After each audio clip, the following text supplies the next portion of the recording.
அண்ணனும் பொதுச் செயலாளராக அம்மா இல்லாம சந்திக்கிற முதல் தேர்தல். நானும் பொதுச் செயலாளராய் கேப்டன் இல்லாமல் நாங்களும் சந்திக்கிற முதல் தேர்தல். இந்த இரண்டு கூட்டணியும் அந்த மூன்று தெய்வங்களின் ஆசீர்வாதத்தோட மிகப்பெரிய வெற்றி பெறும். முதலில் அனைத்து இந்திய அண்ணா திராவிட முன்னேற்ற கழகத்தை சேர்ந்த பொதுச் செயலாளர் அண்ணன் எடப்பாடியார் அவர்களுக்கும், அண்ணன் முனுசுவாமி அவர்களுக்கும், அவைத்தலைவர் அவர்களுக்கும், வேலுமணி அவர்களுக்கும், தங்கமணி அவர்களுக்கும், எங்கள் வீட்டுக்கு வந்த பெஞ்சமின் அவர்களுக்கும், அனைத்து திண்டுக்கல் சீனிவாசன் அவர்களுக்கும், அனைத்து நத்தம் விஸ்வநாதன் அவர்களுக்கும், அனைத்து மூத்த தலைவர்களுக்கும், பத்திரிகை நண்பர்களுக்கும், தேசிய முற்போக்கு திராவிட கழகத்தை சேர்ந்த எங்கள் மாவட்ட கழக செயலாளர்களுக்கும், மகளிர் அணியை சேர்ந்தவர்களுக்கும், என்னுடன் வந்திருக்கும் துணை செயலாளர் எல்கே சுதீஷ் அவர்களுக்கும், அவைத்தலைவர் எங்களுடைய டாக்டர் அண்ணன் இளங்கோவன் அவர்களுக்கும், கொள்கை பரப்பு செயலாளர் மோகன்ராஜ் அவர்களுக்கும், இங்கு இருக்கும் அனைவருக்கும் கேப்டனுடைய ஆசீர்வாதத்தோடு தேசிய முற்போக்கு திராவிட கழகத்தின் பொதுச் செயலாளராக என்னுடைய பணிவான வணக்கங்களை இந்த நேரத்திலே நான் தெரிவித்துக் கொள்கிறேன். முதல் முறையாக அனைத்து இந்திய அண்ணா திராவிட முன்னேற்ற கழகத்தினுடைய கட்சி அலுவலகத்திற்கு இங்க வந்திருக்கிறது உண்மையிலே நான் மகிழ்ச்சியாக நான் கருதுகிறேன். ஏன்னா புரட்சி தலைவர் எம்ஜிஆர், புரட்சி தலைவி அம்மா ஜெயலலிதா அவர்கள் வாழ்ந்த ஒரு இடம், ஒரு புரட்சியை ஏற்படுத்தி சகாப்தத்தை படைத்த ஒரு இடத்துல இருந்து இன்னைக்கு கேப்டனுடைய ஆசீர்வாதத்தோடு இந்த இடத்துல இருந்து உங்களை அனைவரையும் சந்திக்கிறதில் உண்மையிலேயே அந்த மூன்று தெய்வங்களுக்கும் இந்த நேரத்திலே நான் என்னுடைய பணிவான வணக்கங்களை நான் தெரிவித்துக் கொள்கிறேன். தமிழக அரசியல் வரலாற்றில் மாபெரும் ஒரு சரித்திரத்தை, சகாப்தத்தை உருவாக்கியவர்கள். கேப்டனும் அவர்களோடு சேர்ந்து எதிர்க்கட்சி தலைவராக ஒரு மிகப்பெரிய சரித்திரத்தை 2011 உருவாக்கணும். பத்திரிகை நண்பர்கள் நீங்கள் எல்லாரும் என்கிட்ட கேட்டீங்க, 5 ஆண்டு கழிச்சு மீண்டும் அனைத்து இந்திய அண்ணா திராவிட முன்னேற்ற கழகத்தோட கூட்டணி அமைச்சிருக்கீங்களே, இதை பற்றி கருத்து என்ன என்று. 2011 ஏற்பட்ட ஒரு மாபெரும் வெற்றி கூட்டணி மீண்டும் உருவாகி இருக்கிறது என்பதை இந்த நேரத்தில் மகிழ்ச்சியோடு தெரிவிச்சுக்கிறேன்.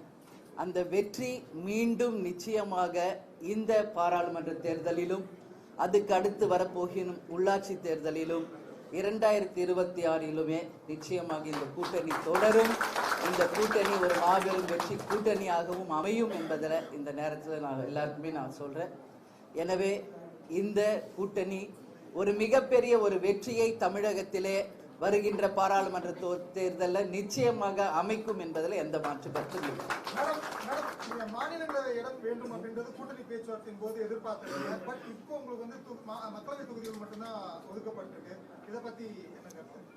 ஏறக்குறைய ஒரு மாத காலம் பத்திரிகை சகோதரர்களுக்கு ரொம்ப பொறுமை காத்தீங்க. முதல்ல அதுக்கு என்னுடைய நன்றிகளை நான் தெரிவிச்சுக்கிறேன். டெய்லி தலைமை கழகத்துக்கு வருவீங்க, மேடம் என்ன என்ன என்னன்னு கேட்டுட்டு இருந்தீங்க. இவ்வளோ நாள் வெயிட் பண்ணிட்டீங்க. நாளைக்கு 1 டே வெயிட் பண்ணுங்க.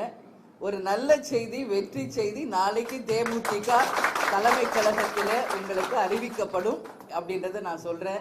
இன்னைக்கு நான் வந்து இங்க அனைத்து இந்திய அண்ணா திராவிட முன்னேற்ற கழக அலுவலகத்திற்கு வந்திருக்கேன். நாளைக்கு அண்ணன் எடப்பாடியார் அண்ணனும் கூட அவருடைய அனைத்து மூத்த தலைவர்களும் நமது கழகத்திற்கு, நமது அலுவலகத்திற்கு வந்து இந்த கூட்டணி ஒரு மாபெரும் வெற்றி கூட்டணி என்பதை முதல்ல நிரூபிச்சு நாளைக்கு ஒரு மிகப்பெரிய ஒரு செய்தியை எங்க தலைமை கழகத்தில் உங்களுக்கு அறிவிப்போம் என்பதை இந்த நேரத்தில் நான் தெரிவித்தேன்.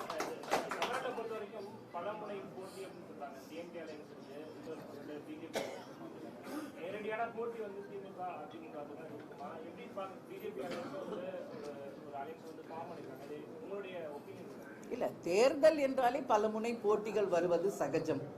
ஏற்கனவே எத்தனையோ தேர்தல்களை சந்தித்தவங்க தான் அதிமுகவும் தேமுதிகவும். எனவே எத்தனை போட்டிகள் வந்தாலும் அதை எதிர்த்து அந்த சவால்களை சந்தித்து மாபெரும் வெற்றியை இந்த கூட்டணி நிச்சயம் அமைக்கும் என்று உறுதியாக நாங்கள் நம்புறோம். அது ஜெயிக்கும் என்பதையும் தெரிவிச்சுக்கிறோம்.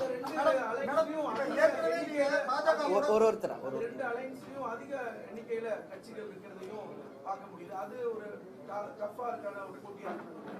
இல்லைங்க, அப்படி நான் கருதலைங்க. ஏன்னா இன்னைக்கு அனைத்து இந்திய அண்ணா திராவிட முன்னேற்ற கழகமும் தேசிய முற்போக்கு திராவிட கழகமும் அதான் ஒரே வேர்ட்ல சொல்லிட்டேன், 2011 மறுபடி அந்த வரலாறு வரப்போகுது இந்த தேர்தலில். நான் முதலே சொல்லிட்டேன். அப்பயும் 2 கட்சி தான் இருந்தோம். ஒருத்தர் ஆளும் கட்சியாகவும் எதிர்கட்சியாகவும் சரித்திரத்தை படைச்சோம் 2011. அதனால இங்கு எத்தனை எண்ணிக்கை என்பது முக்கியம் இல்லை, யார் யார் கூட்டணி சேர்கிறார்கள் என்பதுதான் முக்கியம். எனவே இது ஒரு ராசியான கூட்டணி, நேச்சுரல் அலையன்ஸ், இது ஒரு வெற்றி கூட்டணி. மீண்டும் 2011 வரலாறு தொடரும்.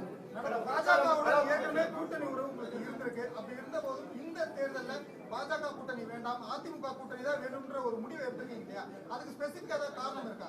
இல்ல, நாங்க அதிமுக தேமுதிக எல்லாருமே என்டிஏ அலையன்ஸ்ல நாங்கெல்லாம் இருந்தவங்க தான். 2014 நாங்க என்டிஏல இருந்தோம், 2019 என்டிஏ அலையன்ஸ்ல இருந்தோம். அதுல எந்த மாற்று கருத்துமே இல்லை. அவர்களுமே எங்களை எல்லாரோடையும் நட்புணர்வோடு பழகிக்கிட்டு தான் இருந்தாங்க. ஆனா இந்த முறை எங்க கட்சியை சேர்ந்த அனைவரும், எங்கள் மாவட்ட கழக செயலாளர் ஆலோசனை கூட்டத்திலே அனைவருடைய கருத்துமே இந்த முறை அனைத்து இந்திய அண்ணா திராவிட முன்னேற்ற கழகத்தோடு கூட்டணி அமைக்க வேண்டும் என்பதை அனைவரும் உறுதியாக சொன்னாங்க. அதனால நிச்சயமாக எங்களுக்கு முதலில் எங்களை அப்ரோச் பண்ணதும் அனைத்து இந்திய அண்ணா திராவிட முன்னேற்ற கழகம், அண்ணன் வேலுமணி அவர்கள், தங்கமணி அண்ணாவை, பெஞ்சமின் அவர்கள், அதே மாதிரி எல்லாரும் வீட்டுக்கு மரியாதை நிமித்தமாக எங்களை சந்தித்து இந்த கூட்டணியை தொடர வேண்டும் என்று அழைத்தார்கள். அந்த மரியாதை நிமித்தமாக எங்கள் கழகத்தின் மூத்த தலைவர்களை நாங்கள் இங்கு அனுப்பினோம். எனவே இந்த உறவு சிறப்பான ஒரு உறவாக, சிறப்பான ஒரு கூட்டணியாக எங்களுக்கு அமைஞ்சது. அனைவருடைய ஒப்புதலோடு இந்த கூட்டணி அமைந்திருக்கிறது.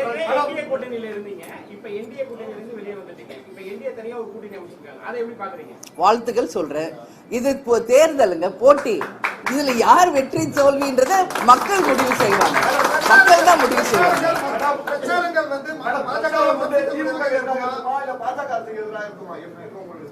எங்களுடைய கேன்வாசிங் மொத்தமே நீங்க பாத்தீங்கன்னா தமிழ்நாட்டுக்கும் தமிழக மக்களுக்கும் நல்லது நடக்கின்ற யாரோ அவர்களுக்காக தான் இருக்கும். நாங்க பேசுற ஒரு ஸ்பீச்சுமே மக்களுக்கானதா இருக்கும். நாங்க போகின்ற ஒரு தொகுதியும் அந்த தொகுதி மக்களுக்கு எங்களால் என்ன சிறப்பு செய்ய முடியும் என்பதுதான் இருக்கும். இன்னைக்கு ஒரு தேர்தலின் போட்டியாளர்கள் வரத்தான் செய்வாங்க, எல்லாவற்றையும் சமாளிக்கக்கூடியவர்கள் தான். ஆனால் எங்களை பொறுத்த வரைக்கும் மக்களுக்கும் தமிழ்நாட்டிற்கும் எது நல்லதோ அதை தான் எங்களுடைய